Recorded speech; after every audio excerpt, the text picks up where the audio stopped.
Hey everybody, it's Maggie from Personal Euphoria with today's plank story. If you don't want to do plank, I would do what's going to become like a forearm finger stretch. So you want your elbow pointing down and you're going to be breaking at the wrist so your fingers are heading towards down as well. And then take one finger at a time. You don't have to force this. Pull one finger down. It should feel like a good stretch. Do the next finger, stay for a breath. Go through all your fingers. When you do your thumb, you can kind of go off to the side. I think the whole thing feels wonderful, but the thumb, especially from like doing all this all day, the thumb feels extra special, especially on this side. So play with that, go through all your fingers, then go through them again. All right, so during COVID, Matt and I got a used RV and we drove it to Florida and back, in part because all my classes had gone virtual and he needed to get to certain places for work. So we planned to be on the road for 8 weeks and I presumed that would be no problem, like easy peasy. And he was like, we're not going to make it 8 weeks. This is going to be hard and challenging. We're going to come across things. And in our first 2 weeks, it rained almost the whole time. We couldn't get away from the rain. And we did have endless problems the whole trip. But when we were about 2 weeks in and we're going to cross the border from Georgia into Florida, we were very positive. We were like, oh, it's the Sunshine State. We're going to be good. Things are going to be good. Now, all along through the trip, I had some oil and vinegar that every time we drove off would fall over and you could hear it in the cupboard because they were glass bottles. And I said, ooh, gosh, we should do something about that every time we left. Because one of these times, they're going to break and we're going to have oil or vinegar everywhere in the RV. So we leave this campground in Georgia and we pull off and I hear the glass of the oil and vinegar. And I'm like, we were supposed to do something about that.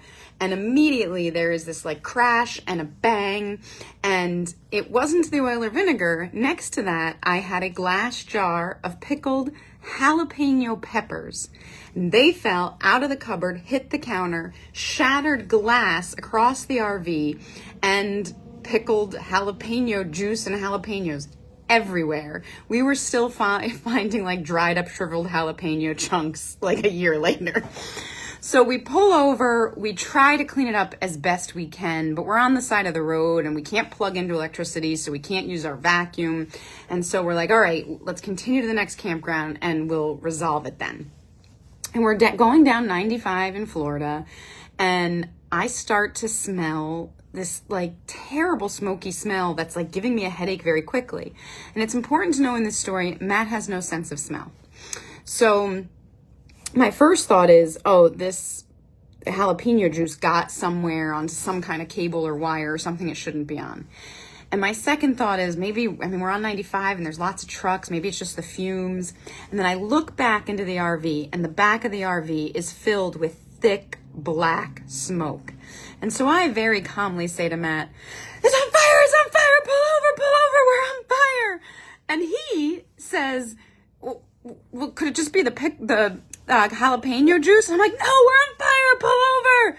And he, much like he's reading my mind, is like, well, could it just be all these trucks? And I'm like, we're on fire, pull over. And he brakes, and when he brakes, this plume of black smoke comes forward to the front seats. And he's like, we're on fire. And I'm like, I've been telling you. And so we pull over, and a huge chunk of the pipe coming out of our muffler had fallen off, and it was just pumping exhaust into the RV. So we let the whole thing air out, and perhaps foolishly, we drive to the closest Lowe's we can find, which wasn't that far away. And we got like dryer venting to rig up and attach to the muffler to get us to where we need to get. And we had to stop multiple times and cut new pieces of vent and air out the RV because this wasn't a functional solution.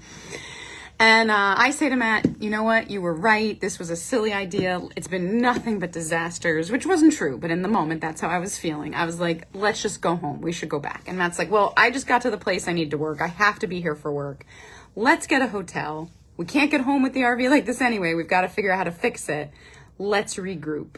And so that is what we did. And we made some new kind of rules and guidelines. One being that when you realize there's a problem, no matter where you are, stop immediately and solve it. So for instance, had we noticed those glass jars were a problem, we wouldn't just say it and keep driving. We would stop wherever we were, solve that problem in that moment. The RV was truly endless. It really was one disaster after another. It broke every time we drove it, which was like every other day. But it also gave us such great opportunities, and I have such fond memories of our time on the road during COVID when we did need to get to certain places. And my clients got to come with me on this little adventure. So it was fun. It had its good points too. But I would love to know, are you a lover of RVing or not? With that, have a wonderful day and keep moving.